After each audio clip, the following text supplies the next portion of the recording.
It's 6 o'clock in London, it's 1 p.m. in New York, 1 a.m. in Hong Kong, 3 a.m. in Sydney, 10 a.m. in San Francisco, and 10:30 at night in Mumbai. Greetings, good morning, good afternoon, and good evening, depending on where you are in the world. My name is Patrick L. Young, the IPO-VID Livestream Series 11, Episode 2. That makes for a grand total of 62 shows, ladies and gentlemen. Start here. Delighted to see in the news this week from many of the other stories that you could have read in Exchange Invest, the Bourse Business Weekly, that the Qatar Stock Exchange have announced a replacement for their trading system. They're going to be getting rid of their older Euronext software and replacing it with the wondrous technology of the London Stock Exchange Group. Marked a good day, of course, for Peter Jessup, the man in charge of the LSEG's sales team and the overall development of their exchange software PAL for customers, as he was also confirmed as a director of the New Zealand Stock Exchange on the same day. Congratulations all round there. Meanwhile, we've got a bit of a worry in the United States of America. You may remember your history onion futures, the only futures previously banned in the United States of America. Well, it could be happening again. There is a coalition of the progressive wing of the current government and the Democrats in the USA, and they're trying to ban water futures. Frankly, ladies and gentlemen, that worries me. This strikes me as being a little bit like the Valley of the Mad.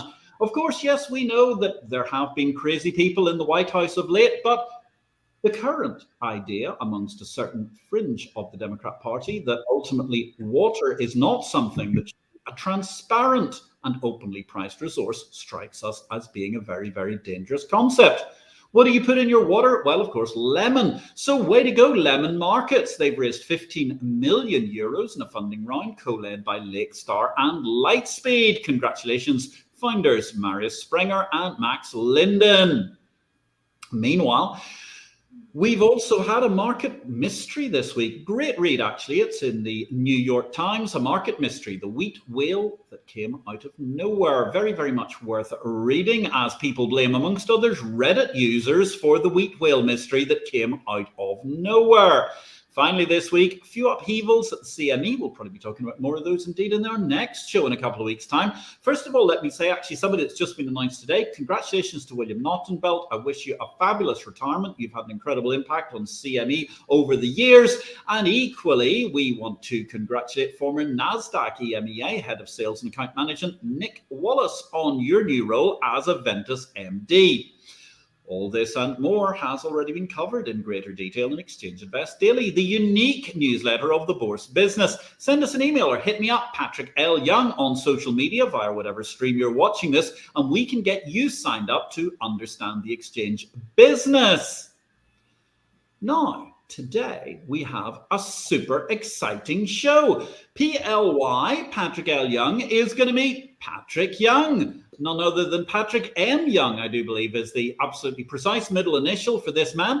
Patrick Young is on a mission to improve financial literacy. And no, that's not me, but we're in heated agreement on that one. The more financially literate we are, the better this world will be.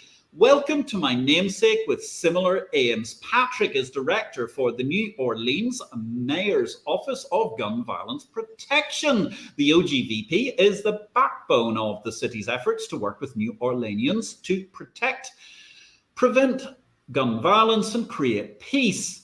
Prior to working with the mayor, Patrick served the New Orleans Business Alliance's Director of Training, managing the Strive Work Readiness Training Program.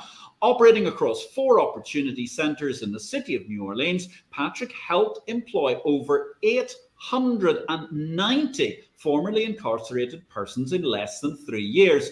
As founder and executive director of SharpMen, Patrick helped men overcome barriers to employment and was selected as a WK Kellogg Foundation Fellow for his proven leadership and dedication to improving the city of New Orleans.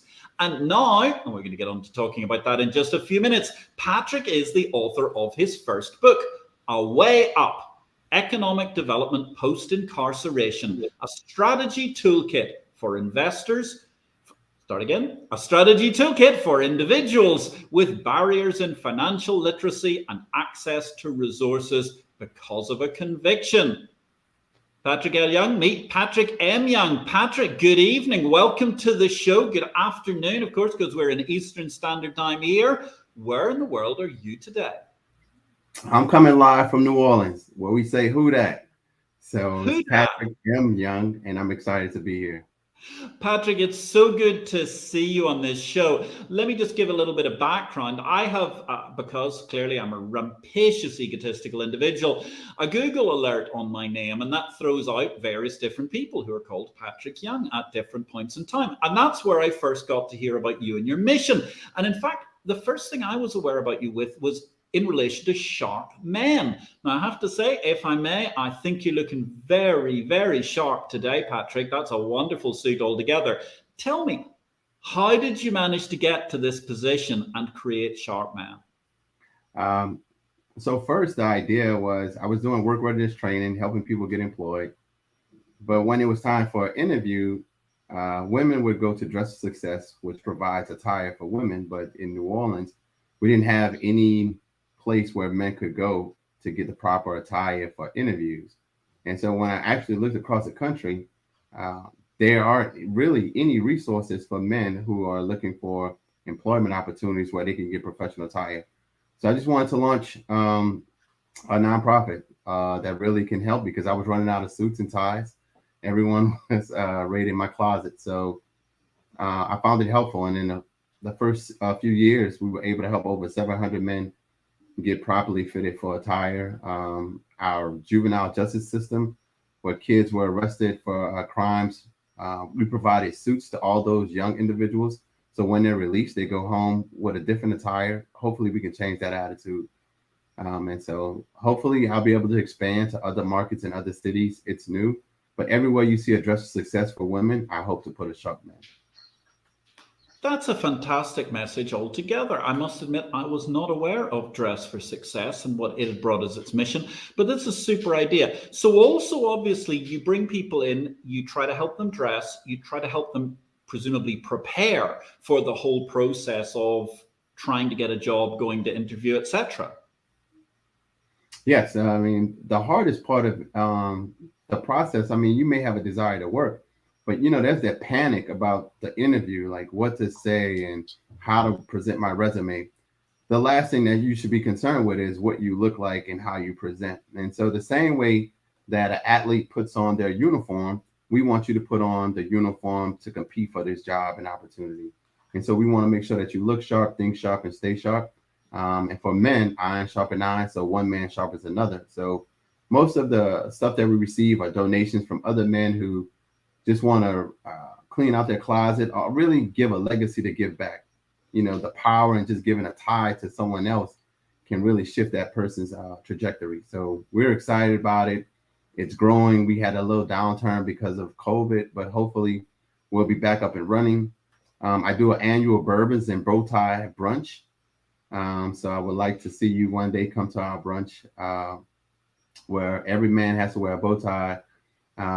We have a nice brunch, but it's a day where we give back to the entire city. What a great idea. I think we can call that a date. Send me an invitation. I'll be there. I'll bring my best bow tie, and I'll be delighted to manage to drink one or two bourbons as well. It sounds like the perfect thing to have when you're in New Orleans. That sounds quite incredible altogether, Patrick. Thank you. Let me just say hello at this point in time. We've got a multiplicity of our regular viewers are all here.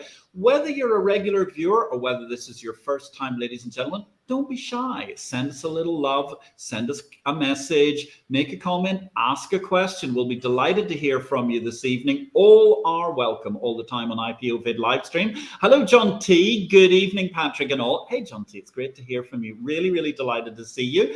Ian Miller, good evening, Patricks. Looking forward to this week's IPO-VID. I am too, actually. I think this is such a great topic ahead of the Easter weekend. It's lovely to hear from you, Ian, all together. Hello, Peter Second. Evening, Patrick and Patrick. Well, good evening, Peter. And hello to Ari as well. I hope you're on the sofa beside your dad this evening. What are you now? Nearly a month old, Ari. You must be getting quite experienced. This is at least your third IPO you're watching. And indeed, Peter goes on to note 2 for the price of 1. You got it there. You probably having difficulty even even discerning the difference between the two of us. I think Patrick's looking by far the smarter this evening. Certainly, he's looking very dapper altogether. It's quite wonderful. And Simon Huckle. Simon, good to see you. Good evening, everyone. Good evening to you too, Simon. It's really, really lovely to see you there. We've got Marcus Ward. Good evening. Looking forward to tonight's IPO-VID with Patrick L. Young, the Patrick Young. Well, I think it's Patrick L. Young and Patrick Young, but I get the sentiment absolutely, Marcus. We're delighted to be here in this conversation. And woman on it, yo, ladies, it's good to see you. OMG, PLY and PMY. I'd love to see coordinated YMCA dance one day. Well, I think probably after the bow tie and bourbon brunch, you might get a chance to see that woman on it. I think that's quite feasible that we'll get to that at some point in time. Lots of hearts from Marcus. Thank you so much, Marcus. I really, really appreciate that. And Messy Times, another tremendous show. On with it. Thank you very much, Chris Messina. Great to hear from you all together. Wow, thank you so much from so many comments from so many people. It's a delight to hear from you all. If you've got a question, ask Patrick. Okay, Patrick. Now, you've told us, you've explained to us how it is that you came to give back. You created SharpMen. I love the idea of staying sharp at all points in time. But obviously, I mean, if we're looking at this as the three reels of the movie, and we're in reel 3 at the moment, and we're really kicking everybody, we're doing well, we're going up and so on. The second reel was building your NGO. That first reel, it's not so good, is it? I mean, that was a bit of a challenging time in your life. Tell us a little bit about your backstory, please, and how you got to be here on your amazing story. Yeah, sure. So I'm born and raised in New Orleans, and there are a lot of things that people love about New Orleans, and I feel like sometimes I'm the best and the worst of New Orleans, where we have the food, the culture, the music, and the live and entertainment. But New Orleans suffers in education. And it also has a lot of poverty, and it can be destructive. For me growing up, my mom was a single mom in the military. She raised 4 boys by herself. And right in college, my brother got murdered. It really changed my whole perspective on life. Kind of gave up on myself and would get in trouble following the wrong crowd. So right a year after my brother was murdered, I would receive a 65-year prison sentence for armed robbery. The judge offered me 65 years. That 65 years was broken down to 15. I served 13 years and 9 months in prison, Department of Corrections, released in 2012. And here today, 10 years later, now the first director of gun violence for the mayor's office in New Orleans. It's really just a blessing. It's really just the perseverance that you have to go through to really learn and reinvent yourself and to really find out who you are and your identity. So a lot of stuff that we talk about investing in, whether it's bonds or stocks or crypto, it's the idea that you hope you'll have a better return. And so I had to take that same energy and put it into myself. So I really invested into myself, a lot of information, education, to where now this is just the payoff. This is the return on my investment. Wow, that's quite a story. Certainly quite different to my childhood in Belfast and what went on there. And I think I was very lucky not to be involved in such things or happen. Incredible story for your mom. How does your mom view things these days? Oh, she's loving it. I mean, she was, it's that hope and belief for any parent to see their kids do well. And when you're able to overcome challenges, I guess it's the thing that to see your child not give up, but to come back. The mistakes, the pain, the mental health, the depression that you feel on top of the societal pressures, to now come back, fight, and create another way, it leaves a better legacy. And I think that it's not just people who are incarcerated, but people that live in poverty all across the world feel stuck. And if you feel stuck, you just want a support system to pull you out of the mud and then show you that there's a way that you won't get stuck again, So she's loving it. She has a grandchild, my son, who she adores. And but it's just her belief in me that keeps me pushing, and I can push that belief into others. That's awesome altogether. Good evening to Patrick's mum, or good afternoon to Patrick's mum. I'm still on European time, even though I've been in Eastern time for like the last 3 weeks. Good grief. Suffering from jet lag in my presentation. Hello to Patrick's mum. I mean, that's just such an incredible story, but also for your mum to lose a son on the way through her journey of parenthood after working so hard with the four of you. I mean, that's such a struggle. What, as a matter of interest, do your siblings get up to these days? So my brother, he actually works. My oldest brother works in finance. My younger brother, he is into real estate and flipping properties. And so and then again, my other brother who was deceased, but it's all like, it's funny. We're in different parts of money matters. And so one works in finance and the other one works in those properties. We all have the discussion on what's the best way to make money. So we have interesting discussions for Thanksgiving. Interesting questions. Yeah, the issues about money as you go forward, it's always quite amazing altogether. Wow, we've got a flurry. You're driving a huge amount of traffic here. Patrick L. Young has never managed to break the internet, but Patrick M. Young, after only 15 minutes of this show, you're on it. I'm telling you, you're going to break this show without a problem. I think we're already on the discussion. Chris Messina's asking us from Messy Times. Curious to hear Patrick's thoughts on the main challenges that ex-cons face in re-entering society in a positive way. And I think we'll have more discussion on that in just a second. Woman on it, great to hear you once again, Woman on it. Looking forward to your show tomorrow evening, which will be at midday Eastern time, 6 p.m. London time, 6 p.m. CT rather. Whoa, what an incredible life. Well done, PMY. Hack the future, as the ladies of Women on it always say. Marcus Ward, respect on becoming a better person. And that's I think, a message which is coming out from everybody. John T is saying it's a great positive story and message altogether. So, Patrick, Woman on it, they've asked you a question. What surprised you most in terms of technology upon your release? Because you were just telling us, 13 years and 9 months? Did I get that right? Wow, so the world moved on quite a lot. So social media, there was no social media. I was just, there were cell phones and we had beepers, but to come out and just to see the connection that you would have, like Facebook and then Instagram. So, and then even learning how to operate through the internet was in such a way, it was totally different. Having to go online to put in resumes, to fill out applications. So much stuff had moved into a digital realm in such a short period of time. That was the main thing. And I tell people, one of the things I teach now is that we update and upgrade our devices. So we should update and upgrade ourselves as well. 3 to 4 times a year, your phone will tell you update. And it's saying I have to make internal improvements so I can perform better. And then you upgrade because externally, you need to look different. That's why Sharp, or whether you go from an iPhone to i10, the external looks different once you've made those internal changes. And then lastly is how well are you performing against the competition? So iPhone wouldn't be as great without Samsung pushing it to be better. So for me, it's always, when we think about technology, and I teach people who are incarcerated now and about to be released, you need to update, upgrade so that you can perform and outperform your competition. The same way technology updates and upgrade, you should do it as well. Wow, that's an absolutely fabulous answer to a terrific question. Thank you very much, Woman on it. And thank you, Patrick. I think that's a really, really interesting message for everybody, least of all the people who are incarcerated. But it must obviously be very challenging because presumably the flow of news and the ability to understand what's happening in the outside world is somewhat limited when you're in the penitentiary system.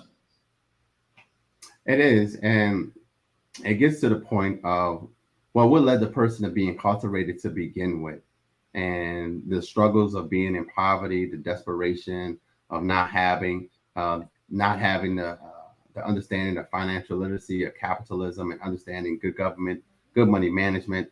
That exists here. And a lot of times not having that education is critical.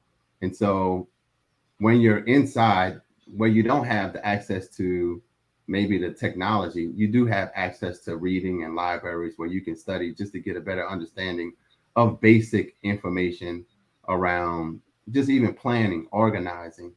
and just exactly what you want to do with your money when you do get it. Yeah, it's quite an incredible challenge altogether. And actually, we've got a great question from Peter Secon. What's your biggest learning experience you've taken with you to the outside world on your release? Oh, it's a great question. To be yourself. I think a lot of times people have this identity crisis where, so for me, I looked up to my brother. I wanted to be my brother. But when he passed, I lost my identity in him losing his life. Even if you look at social media, so many people are drawn to, I want to look like this person. I want to be like this person.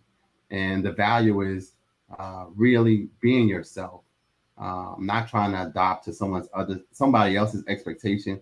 Don't have to look like anybody else. You don't have to talk like anyone else. You can be you and use your gifts and your creativity and bring that to life. And so that was my biggest thing. Stop trying to follow the crowd. Stop trying to be accepted. Stop trying to let everybody see you or beg for attention. Just be who you are. And I think that's the phrase, this thine own. To thine own self be true, and it shall follow the days as the night. So you shall be false to no man.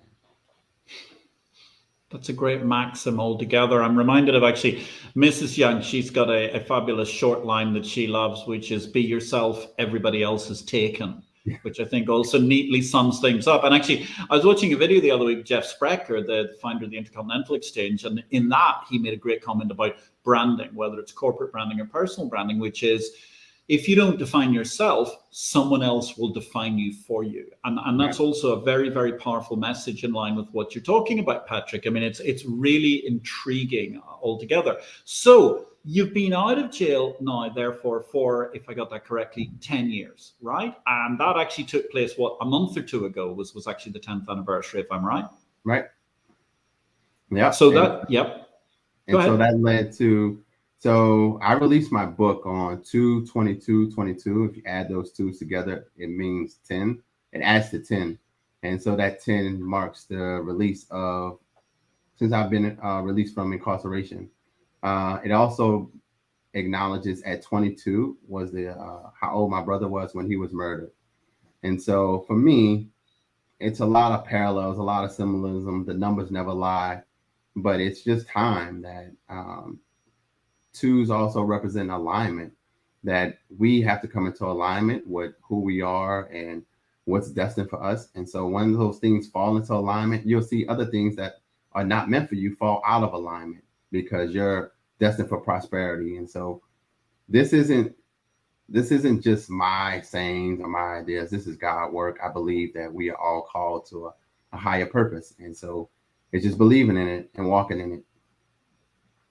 That's really, really inspiring altogether. And actually, that's the message from Peter Secon. Your journey and experiences are inspiring. We have a huge amount of social media and discussion traffic so far this evening. It's quite interesting. I mean, Christopher Messina, he's building on some of the topics we've been discussing earlier on about one of the challenges in relation to data capturing. Proper pre-trial data collection, analysis and reporting can help to build systems that meet local needs, save money, improve program practices and decrease jail crowding. And actually, I mean, that also brings to, for example, the social impact bond movement, which has been quite interesting in this whole area. Sorry, as ever, I have to nerd out on finance, Patrick. I'm sorry. But it becomes quite fascinating because you look at those sorts of different issues that come up and how the social impact bond movement is there to try and help. Has been, well, originally the Peterborough bond was there to try and stop people reoffending when they were going to jail in the UK. Women on it, according to the Washington Corrections Ward, the financial and emotional burdens of incarceration are primarily borne by female family members, most especially in communities of color. I mean, it's a very, very sanguine set of statistics. And clearly, I'm very interested. You've got a super positive ethos. I mean, you just step out of, listening to you today, you step out of as if it's morning in America and there's a huge opportunity. Now, I personally believe that, but I haven't had the life experiences that you've had. And I was not born in the area you were born in where, as you say, I mean, there are a lot of very, very disparate situations for people in the USA. How do you view trying to help lift all of those parties out of poverty, not just the people that are say caught up in the criminal justice system? Um, it's, there's the alchemist says when you strive to become better, everything around you becomes better as well. And actually, it's the tragedy of thinking that I couldn't help my brother, to stop him from dying, from being murdered. And so changing the conditions of myself, hopefully I can change and make it better for all those around me. So it's also, it's a proving point to me and even to you. The work that you do to improve yourself, it is going to naturally help anybody else, because you're striving to become better. The people on this call who may have family and kids that they send out to school every day, when their kids come back, they're excited to see their parents because their parents are working hard to make it better for them. And so it's kind of one of those things. As you give, it will come back to you, and I just believe in that. And so it's no magic formula other than, um, as you pour into yourself, it's going to overflow into others. I think that's a great message altogether. I mean, someone who was much more scientifically brilliant than I formulated it into a theory of karma, and I certainly think you're right. I think, you will get back what you give out, and what you do to try and help people is going to make a big difference to life in general. Peter Second's got an interesting question here, Patrick, actually, because you mentioned the fact that obviously social media was the big change, the thing that didn't exist before you went into jail and then was pretty much omnipresent by the time you were released. How much of an influence is social media having on reform and changing behaviors and educating inmates? It's twofold. I think it has a positive spin, because you're able to give information out across the world. You can have access to policy reform. You can have discussions around inhumane conditions. But on the flip side, I think it's a negative thing because it exposes people to adopt different behaviors, or identities that's not their own. And so in order for you to succeed, you have to look a certain way, do this a certain way, or become a pretentious character, on these media platforms. So where it's good for education and policy, I think it's bad for personalities, because you don't get to be your authentic self.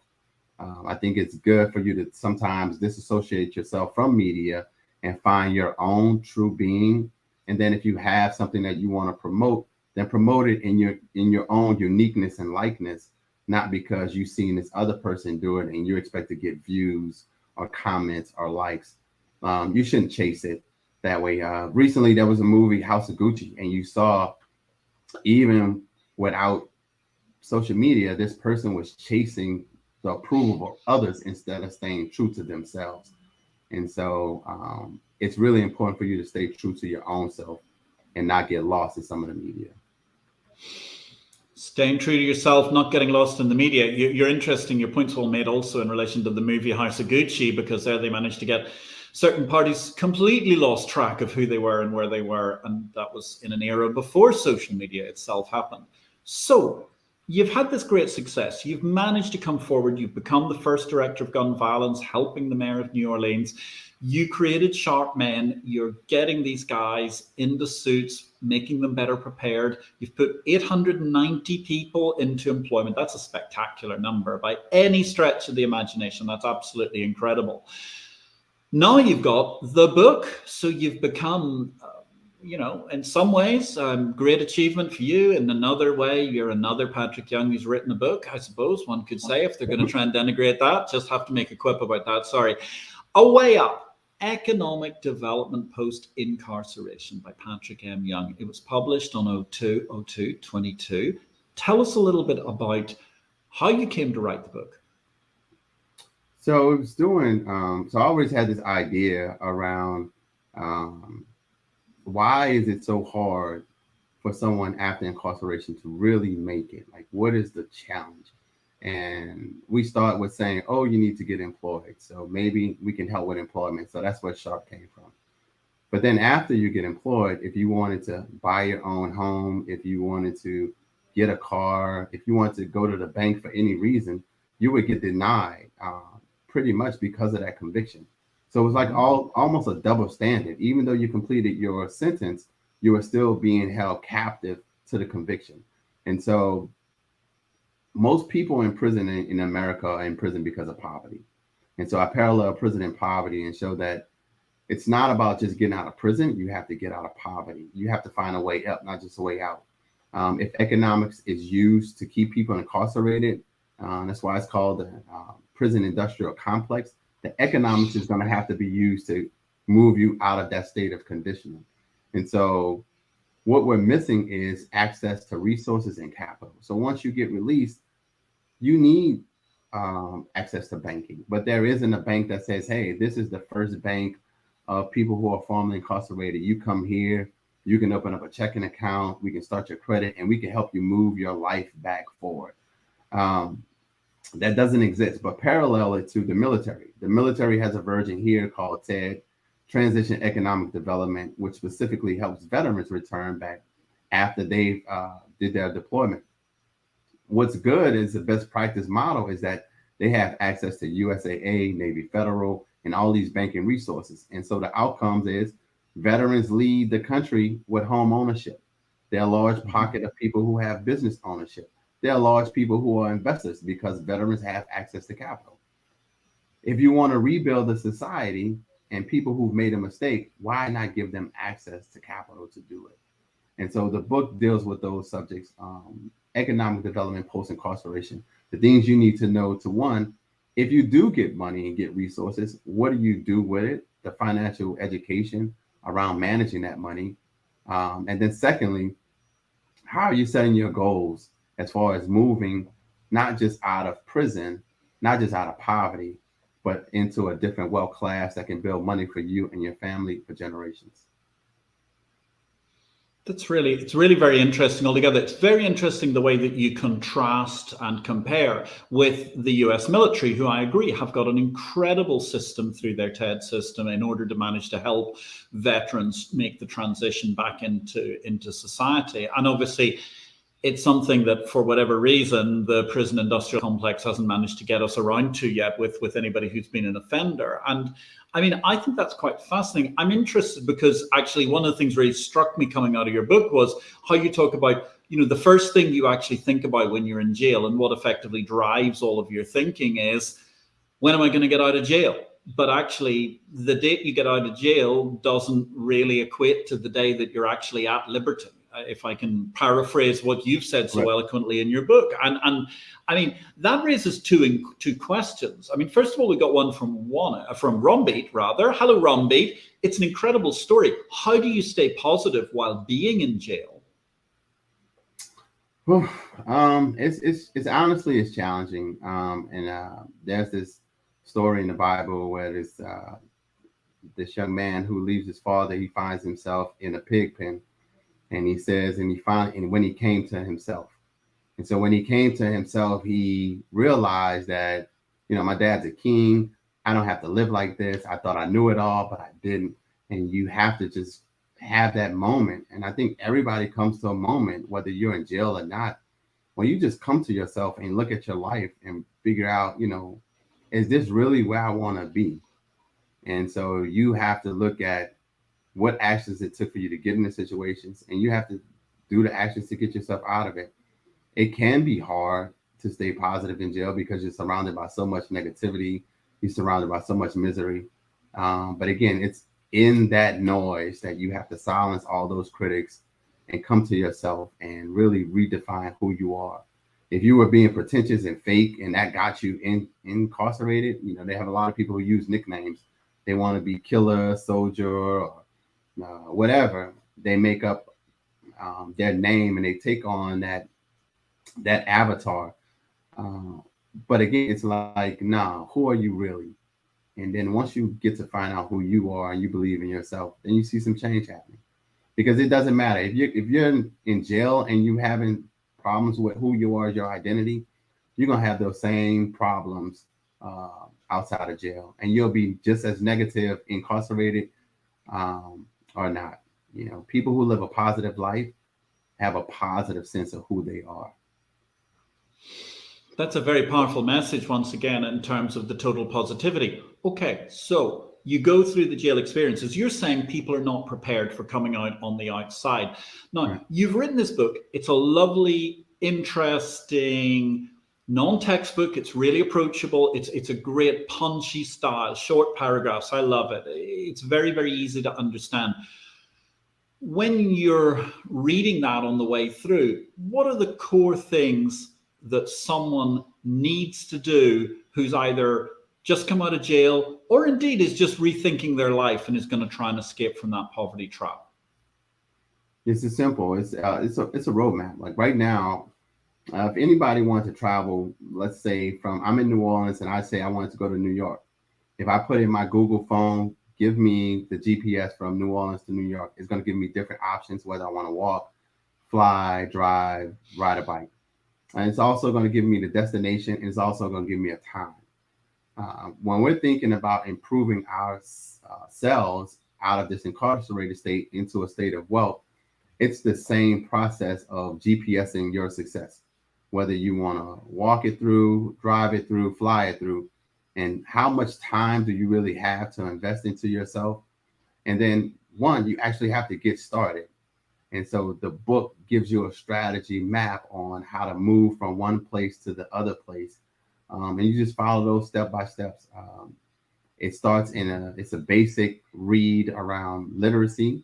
So it was written really between the 7th and 8th grade level reading. So it's not really difficult to read or understand the concept, but it's really to push you to get started. Actually, the hardest part of it all with any economic development or investing, as you should know, there's so much hesitation in just doing it and taking the risk. And so jumping out and stepping out on faith and believing in yourself is going to be critical. But once you do, here's the map on how to move, out of your condition and up to a better way. That's really interesting. And I have to say, I'm sorry, I have to have a juvenile joke here, but I mean, you've said it's written between 7th and 8th grade English. So therefore, most bond traders who are trading bonds for a living should be able to understand it, thankfully, which is very, very useful. But it's interesting. You've broken the things down very simply. You're giving the message of core thing. What sort of feedback have you had to the book so far? Oh, so what took so long? So it's, when you really think we have over 77 million people in America who have a conviction, when we think about the poverty, when we think about the crime, especially crime. So crime is in poverty-stricken neighborhoods. The reason why there's so much poverty is because you don't have access to funding. If there's no access to funding, there's no access to ownership. And so the difference between an area that has high poverty and low poverty is the majority of the residents, do they own that space? And so when people don't own that space, it's devalued and it's not taken care of. It's not yours. And so you see a lot of garbage. You see a lot of spray painting. You see it's not valued in the same sense as if you own it. And so when you have all these folks returning again from incarceration and they don't have access to own stuff, you got to keep in mind the circle of influence and the family and friends who they live with. They're back in poverty. They don't own anything. They have kids who then they grow up in that poverty. They don't own anything. So you're building on just this deficit of depression. Mm-hmm. It has to come some time where we figure out, okay, this is not working. We have to do something different. During the pandemic, I don't know about where you are, but the government passed out stimulus payments. If economics wasn't important, well, why would you try to pass out money to get people going? So during tough times, you recognize that people need finances and resources to restart their lives. But you're putting a ban on people who have made a mistake in their lives and not giving them access to resources. So it's an oxymoron in a sense. You're releasing someone with a brick tied behind their leg. In the same way during slavery, and I don't know if you knew this or not, but during slavery, the government paid restitutions to slave owners for losing their property. So they figured that I can invest into the slave owner for losing their property to help them recover. But the slaves who were released, they received nothing. And so in that example, you see there are some people who are receiving money and are succeeding, and some people don't. For us to build ourselves as one unit in one country, we have to make sure that everybody have access to those resources. It's a tragedy to see what's going on in Ukraine. But the main thing is that those people of that country are going to need access to resources. Yep. Hugs and kisses is not going to get it. They need places where they can rebuild themselves and their lives. And so in the same vein, let's remove the racial element. Let's just look at it from an economic point between the people that are wealthy and the people that are not wealthy. And the main thing is who has access to the resources. And so all I'm arguing for is that people who are returning from a conviction should have access to banking and investments just like everybody else. I think that's a very well made point. And actually, I mean, you look at the whole history of slavery and you talk about the economics of that. And actually, that's a point that's been true in slavery going back all the way to ancient Rome and before. And it didn't matter what was the origins of the slaves. There's always been this perverted system where the slave owner could manage to be compensated, where the slaves were just left in a dreadful situation. And you're absolutely, I think, spot on with some very, very interesting points about access to capital, which is what is vitally important and something which a lot of people, and I think, to be fair, a lot of the people who would normally watch this show just somewhat take for granted. Now, I mean, we've got some fascinating comments coming up. I'm going to come to Peter second in just a moment. Thank you very much, John T.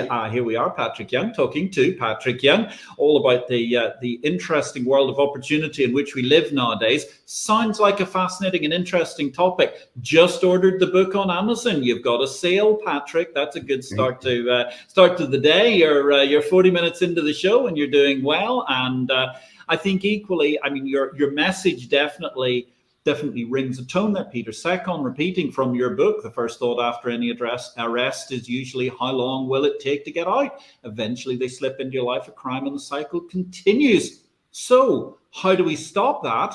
Well, actually, I think you've already been outlining it very, very well, but give us some other thoughts on things that we can do in order to try and stop this cycle.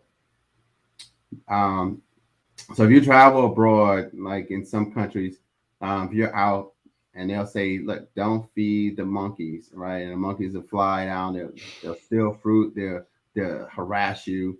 And it's not that the monkeys are just bad or anything, stuff like that. They're in desperate need of resources. They just want to be fed. They're hungry. So in the city that you're deprived from resources, you're deprived from opportunity, you're last in education, you come from a cycle of generational poverty. Pretty much, again, like the lady said earlier, the women are the burden bearers of all of this. Fathers are no longer there. There is a desperation that's happening, and people are just crying out for attention. But where is the need? And the need is for some economic stimulus support. Kids there's some parts of New Orleans that can look like a third world country. And it's just people who live without lights, without water. And it gets to a point to where it's balling up. And then social media doesn't help, again, because you see people live these lavish lifestyles, and it's perpetrated that, oh, if you look this way or do these things, even in a negative sense, listening to some of the music, you just take it and it's building people to lose themselves in their not knowing their identity, not having an education. You can make some bad choices. And so one, we need economics. One, we need the economic stimulus. We need the resources. But two, we also need the education to know what to do with the money. And so it's a parallel of both. Yeah, I mean, we've seen this lesson throughout history, haven't we? Because there are so many people who've come from poor backgrounds. And again, that's regardless of any possible thing. They've just been people who come from poor backgrounds. And you see that they've made it big in football, whether that's the American code of football or soccer in the UK. And so many of them have ended up throwing the money away because they just did not know how to deal with it. At the same time, there's some fantastic role models, by the way. I think there's a guy called Marcus Rashford. I'm probably shocking my audience now by knowing a contemporary footballer, but he's done a great deal of work about poverty in the UK, particularly with school children, which is absolutely phenomenal. And he seems to be a wise steward of his cash. You struck me as some quite quite fascinating pointers about, you know, trying to get that stimulus to people. And certainly one of the things that came out of the Peterborough bond, which I'm sure you've read about, but in the UK, when they did the social impact bond, one of the driving statistics there, which I found staggering, was that in the United Kingdom, 50% of people leaving incarceration have nobody to meet them. So they walk out the door and then they just try and find essentially anybody, and they instantly are going back to their old way. And I mean, there was an incredible statistic where in the Peterborough experiment, I mean, effectively, as long as you had somebody to meet somebody as they walked out of jail, you could actually take them around the corner and you could get them signed on for benefits and things like this and get them started, get people trying to be redeemed into society. Now, that's not as coherent as your fascinating strategy, but it's very, very sanguine that so much money goes in, because let's face it, you know, the thing I've got against prison, full stop, is not only the fact that it destroys people's lives and ultimately doesn't necessarily make people less likely to offend, it just costs so much money. I mean, we waste so many resources that could be rebuilding New Orleans and places like that. Now, on that topic, sorry, I'll get off my soapbox because I'm supposed to be letting you talk this evening, Patrick, not this Patrick talking all the time. Peter Secon is asking, what key solutions is the New Orleans City Council working on to help make the city safer? How big is the challenge of budget and recruitment of police to support crime? So that's the great question, Peter. So first, I would say this initiative that I run, being the director of gun violence prevention, it began actually with our mayor. She's the first female mayor in the history of the city. And she's taken on a lot of bold challenges to say, you know, we're not just going to pass the problems from one administration to the next administration. We have to figure out what's happening and why it's happening. And that's been the problem. In 1996, they passed what was called the Dickey Amendment, which didn't allow federal gun research in the country. So until 2021, there's no federal research on what is causing gun violence in the country. So for New Orleans, if you think about pre-Katrina, post-Katrina, and even like before COVID, there's no studies or data to show what's causing the violence.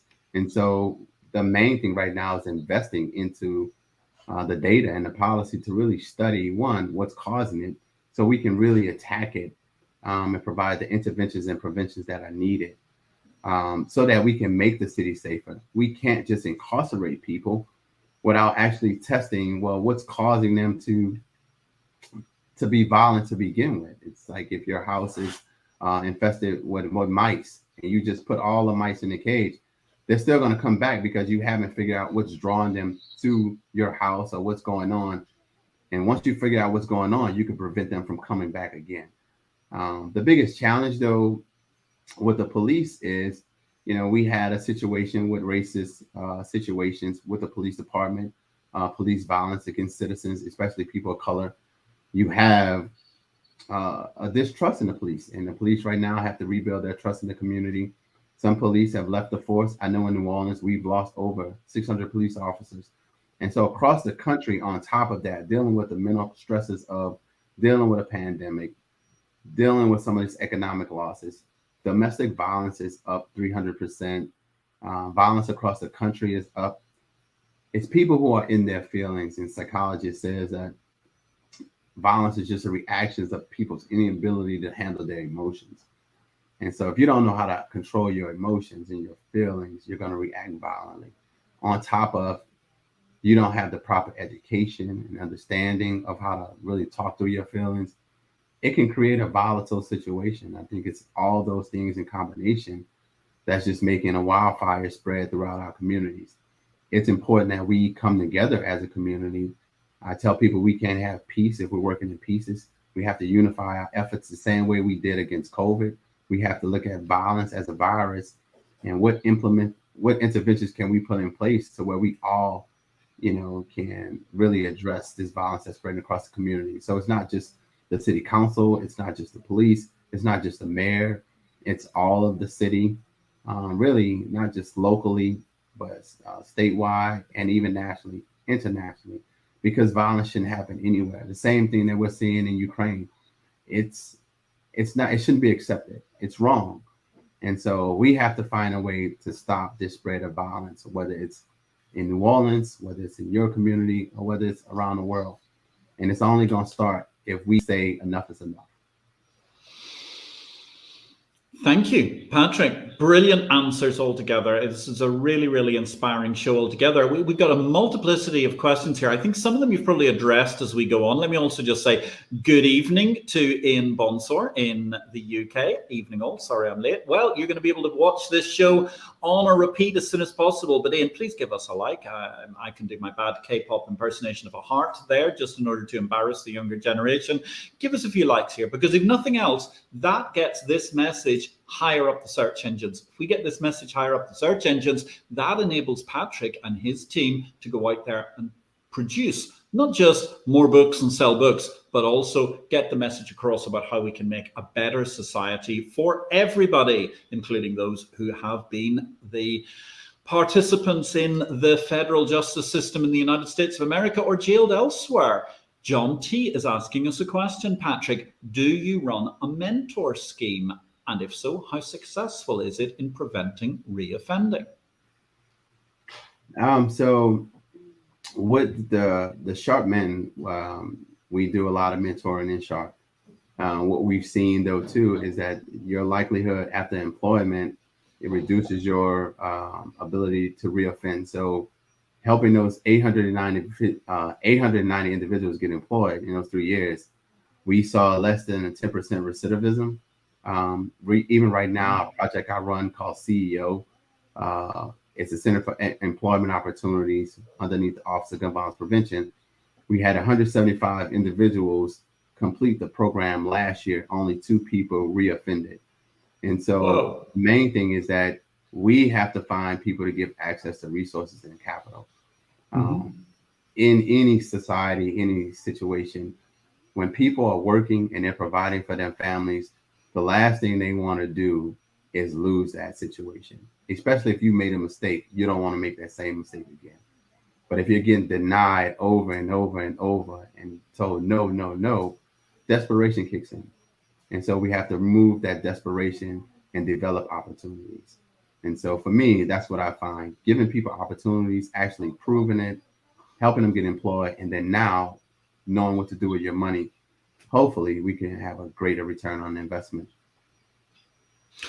Removing desperation and showing opportunity, that really is quite a message altogether. And actually that perhaps links in elegantly, Patrick, with a question we've got here from Mrs. Beata Young, the brilliant one. I remember Gunnar Stephenson. He was an excellent guest on Beata's PhD a number of months ago, visiting a prison in Kenya with his Education in a Suitcase project. What could entrepreneurs or startups do for former inmates or indeed current inmates that would be beneficial to society and the economy going forward?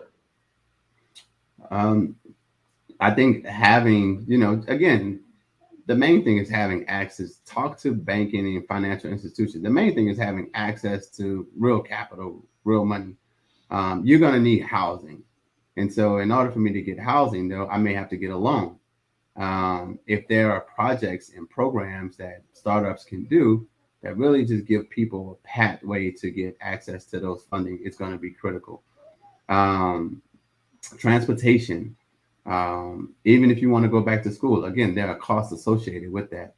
But if the banks are saying, no, we're not going to give you any money because of your conviction, then that has to stop. In the same vein that so my book hopefully will be the curriculum for institutions or inmates, people. For one, here's the plan, here's the education, but now we just need a bank or financial institutions to sign on and say, here is the pathway. You can start your account, you can begin your savings, you can work on your credit. And then from there, you'll be able to start seeing your money work. You can have stable housing, and then you can talk about how you can start your own business, invest in different companies, and get into some of these future markets that we normally talk on here. But if we can't get past go and we're just stuck in our seats, it's hard to compete and it's hard to play this game. It's a very, very powerful message indeed, Patrick. And actually, just want to throw in a quick question to you here before we start to round up. But actually, Interesting one from Chris Messina. And obviously, as the director for the Office of Gun Violence and therefore trying to protect and assist the mayor in protecting the citizens, what are your thoughts on private legal gun ownership in New Orleans? We have to just be smart and safe and responsible. Having a weapon comes with a great accountability and responsibility. Many times people haven't taken safety courses, not only just how to use the gun, but how to store the gun properly. I believe in the city, with the amount of people that we have in, we can have gun-free zones. So our Superdome, which hosts the Saints, we haven't had a shooting in the Superdome. Why? Because it's a gun-free zone. You can't have weapons in there. In the same way around schools, we have drug-free zones where drugs aren't used. Throughout the city, we can have those gun-free zones. It's not going to take your liberty away that you can be a gun owner and have your Second Amendment right. It's just that some places guns shouldn't be allowed. And so we have to find a balance on when protecting your property and yourself versus is it a threat to the community? And so just being smart and safe. That's a very simple and logical answer for people to be responsible who've been allowed to manage to have this together. Thank you very much, Robert Brown. It's great to hear from you this evening, saying refreshing subject matter, much appreciated. So we've had this fabulous conversation, Patrick, and you know what? I hope it's just the first of many that we're going to have here, because actually we have been overwhelmed with questions this evening. It's been spectacular altogether. There's one key question I've got to ask you, though. What do you think? Where does the revolution, the capital market revolution, go next? So again, first, it's been great to be here. I look forward to doing this again. There's a lot of stuff we can also talk about, and I'll be interested to get your opinion on. But the capital market revolution, I think honestly, it collapses. What I find in living in New Orleans, we deal with a lot of hurricanes. And so the weather really takes away your ability to have access to some power and some technology. So if we lose access to technology and power, then power is going to become the next revolution. So I believe that there's going to be a system of power banking where people are exchanging currency through power, whether it's needing, to charge your lights or to charge your car as we get into electric cars, when we get into needing access to Wi-Fi. It is really important that we look at the system of power banking. And so I think the people that controls power in the same way that people control gas, it's going to be serious. And so if we look at how gas prices are rising and how people are doing with the gas, just imagine once we become fully dependent on electrical things. So I think the next revolution is how much power you have. It's going to determine how much wealth you have. Ladies and gentlemen, on that note, I want you to do what Patrick tells you to do. Look sharp, think sharp, stay sharp. We're going to be taking a weekend off for Easter next week. We'll be back in 2 weeks with Richard Carton. He's the boss of the Canadian National Stock Exchange, CSE, from SMEs to Cannabis Power Player. But in the meantime, I want you all to go out and do me a favor. Go buy a copy of this book, A Way Up, Economic Development and How That Can Manage to Work Post-Incarceration. This has been an absolutely incredible show with my namesake, Patrick Young. It's been so interesting from start to finish. Upgrade yourself. Be yourself. The positivity, ladies and gentlemen, is incredible. And I don't know how you do it, Patrick, because I've got to tell you, if I'd spent probably 1 hour in incarceration, my nickname would have been Wimpy Patrick, and I would have probably been the whipping boy for the entirety of the prison. You inspire us incredibly. I hope your book goes from strength to strength, because I hope your message goes from strength to strength of keeping people sharp and going forward and managing to develop what goes on. Thank you, John T., Ian Miller, Peter Second, Simon Huckle, Marcus Ward, Women on It, Chris Messina, Romby, Ian Bonsor, Beata Young, Robert Brown, Les Calvert, and all the team who've brought this to you this evening. Thank you very, very much. Marianne Napoli and Janelle